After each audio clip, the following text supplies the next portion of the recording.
mengurangkan. Okey, bertemu lagi dalam agenda awal ni. Kita bercerita mengenai sasaran untuk mencapai 2 juta pengundi muda yang mendaftar dalam sistem pilihan raya kita. Jadi tadi kita ada berbincang mengenai sistem pendaftaran secara automatik. Bagaimana kita memandang perkara ini untuk dilakukan di Malaysia? Mungkin Samsul boleh menjawab. Pertamanya, rata-rata memang generasi muda hari ini dia tak faham kenapa kita masih lagi perlu mendaftar. Mengundi adalah hak rakyat Malaysia. Jadi kenapa kita perlu mendaftar untuk mendapatkan hak kita? Kenapa kita perlu mendaftar untuk mendapatkan hak kita? Contohnya, saya bagi contoh. Hak untuk dilindungi oleh undang-undang. Umur 18 tahun ke atas, kita tidak perlu mendaftar umur 18 tahun ke atas untuk mendapatkan hak untuk dilindungi dari segi undang-undang. Tetapi kenapa hak untuk mengundi ini kita perlu daftar? Itu antara soalan-soalan sinikal daripada rakan-rakan saya generasi muda. Realitinya memang kan. Kenapa kita perlu undergo satu proses, kena pergi beratur panjang hanya untuk mendaftar, sedangkan kita ada jalan mudah. Itu balik pada apa yang saya kata. Kalau kita nak benda ini berjaya, maka kita ada 1001 cara untuk laksanakan dan pastikan dia berjaya. Mungkin daripada segi rakan-rakan anda sendiri, mungkin anda boleh menemui testimoni daripada mereka yang mengatakan mengapa mereka tidak mengundi. Adakah proses pendaftaran itu menjadi satu kesukaran dan bagaimana mereka melihat pendaftaran secara automatik itu? Saya rasa banyak orang tidak mengundi atau register kerana mereka kurang fahamlah tentang signifikasi itu satu undi.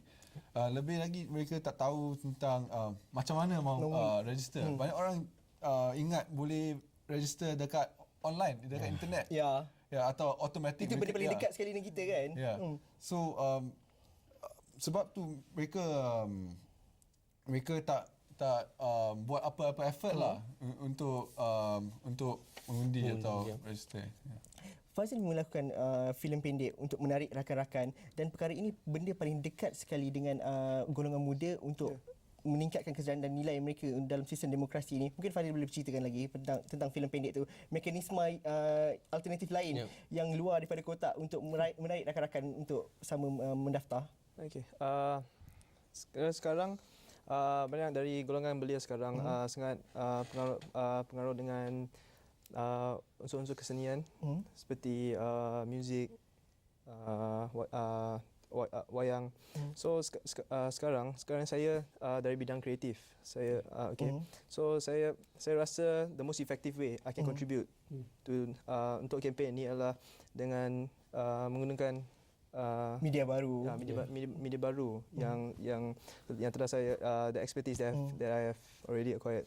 So saya ingin menarik sikit perspektif kita di peringkat kampus contohnya. Peranan pilihan raya kampus itu sendiri, saya rasa itu satu pendedahan yang cukup besar kepada khususnya kepada mahasiswa, dan apabila mereka keluar daripada universiti ataupun masih lagi berada dalam universiti, mereka sudah terdedah kepada sistem demokrasi itu. Adakah sistem pilihan raya kampus itu gagal untuk membantu kepada anak-anak muda ini untuk mendaftar dan terlibat secara terus sebagai pemilih contohnya? Dia seharusnya begitu. Itu objektif kenapa kita ada pilihan raya kampus. Untuk memberikan pendedahan awal tentang demokrasi kepada pelajar. Tapi kalau kita tengok dari segi datanya, pada tahun baru-baru ni saya, pada tahun lepas pilihan raya kampus diadakan, kita tengok jumlah mereka yang mengundi di peringkat kampus masih lagi tidak membanggakanlah, sebab kita tengok di sesetengah universiti tidak sampai 60% pelajar yang mengundi. Kan? Dan saya melihat senario ini amat membimbangkan kerana ia memberikan satu indikasi yang amat negatif kepada penyertaan golongan muda kepada soal politik. Kerana mereka tidak peduli, kan? Malah di setengah kampus itu, kalau kita tengok dari segi mengundi, kalau kita tengok dari segi yang nak bertanding pun banyak juga kursi-kursi yang dimenangi tanpa bertanding. Adakah kita dapat melihat satu transformasi atau idea-idea baru dalam sistem pilihan raya kampus ni contohnya, supaya persepsi mengenai sistem demokrasi, persepsi mengenai sistem pemilihan dan pendaftaran dalam pilihan raya itu dapat diubah sedikit sebanyak, Samsul? Saya nampak dia idea-idea baru di kalangan pelajar tu. Saya nampak dia lebih kepada pendidikan politik lah. Sebenarnya jangan kita lihat semua benda perlu bermula di universiti. Semua benda perlu bermula daripada sekolah rendah lagi sebenarnya. Dan pilihan raya ada pilihan raya. Pelantikan pengawas kita tengok di sekolah. Pelantikan pengawas mesti dibuat oleh guru. Kenapa tidak daripada peringkat sekolah lagi kita dah dedahkan pelajar memilih siapa pengawas, memilih ketua pengawas. Maka dia mendidik. Kita jangan nampak semua benda ni hanya sekadar parti politik. Ini akan menjadikan student ini pro kepada mana. Jangan kita melihat daripada itu. Politik tidak hanya kepada mereka pro kepada parti mana.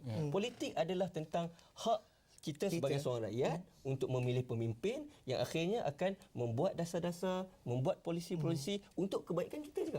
Itu yang Saya rasa masalah orang tak mengundi atau register ialah persepsi mereka kepada politik. Mereka ingat politik, kita semua banyak terdedah kepada parti politik. Kepada politik parti-parti lah, tapi bukan politik macam way of life. Kerana politik yang message kita untuk semua orang ialah politik bukan sekadar tu parti A, parti B, tapi tentang apa-apa yang kita buat. Kalau kau kisah tentang kawan kau, tentang petrol, itu isu-isu politik juga. Dan adakah itu yang dimahukan oleh anak-anak muda seperti sekarang, kita sekarang? Ya.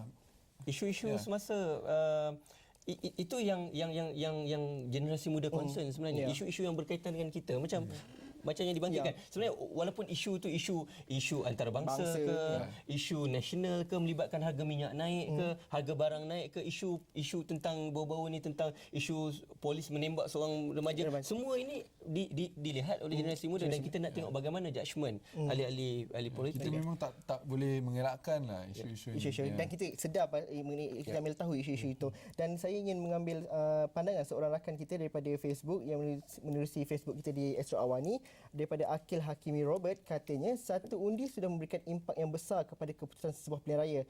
Dengan bertambah bilangan pengundi, ia lebih ramai masyarakat yang berlainan ideologi dan pendapat akan turun dan mempengaruhi pilihan raya dengan undian mereka. Saya rasa kita harus berpaksikan kepada demokrasi dan kerana itu masyarakat dilihat perlu dan wajib untuk turun beri undi dan support mana-mana yang patut, itu kata Akil. Jadi kita memandang ke hadapan, sekiranya 2 juta ini dapat digerakkan, sekiranya setidak-tidaknya suara-suara muda ni mungkin ianya sikit sebanyak dapat mengubah landscape politik atau demokrasi di Malaysia ini. Bagaimana perlu jelas apa yang sebenarnya kita nak capai. Kita nak mereka yang mendaftar itu ramai, sebab yang mendaftar tak semestinya mengundi.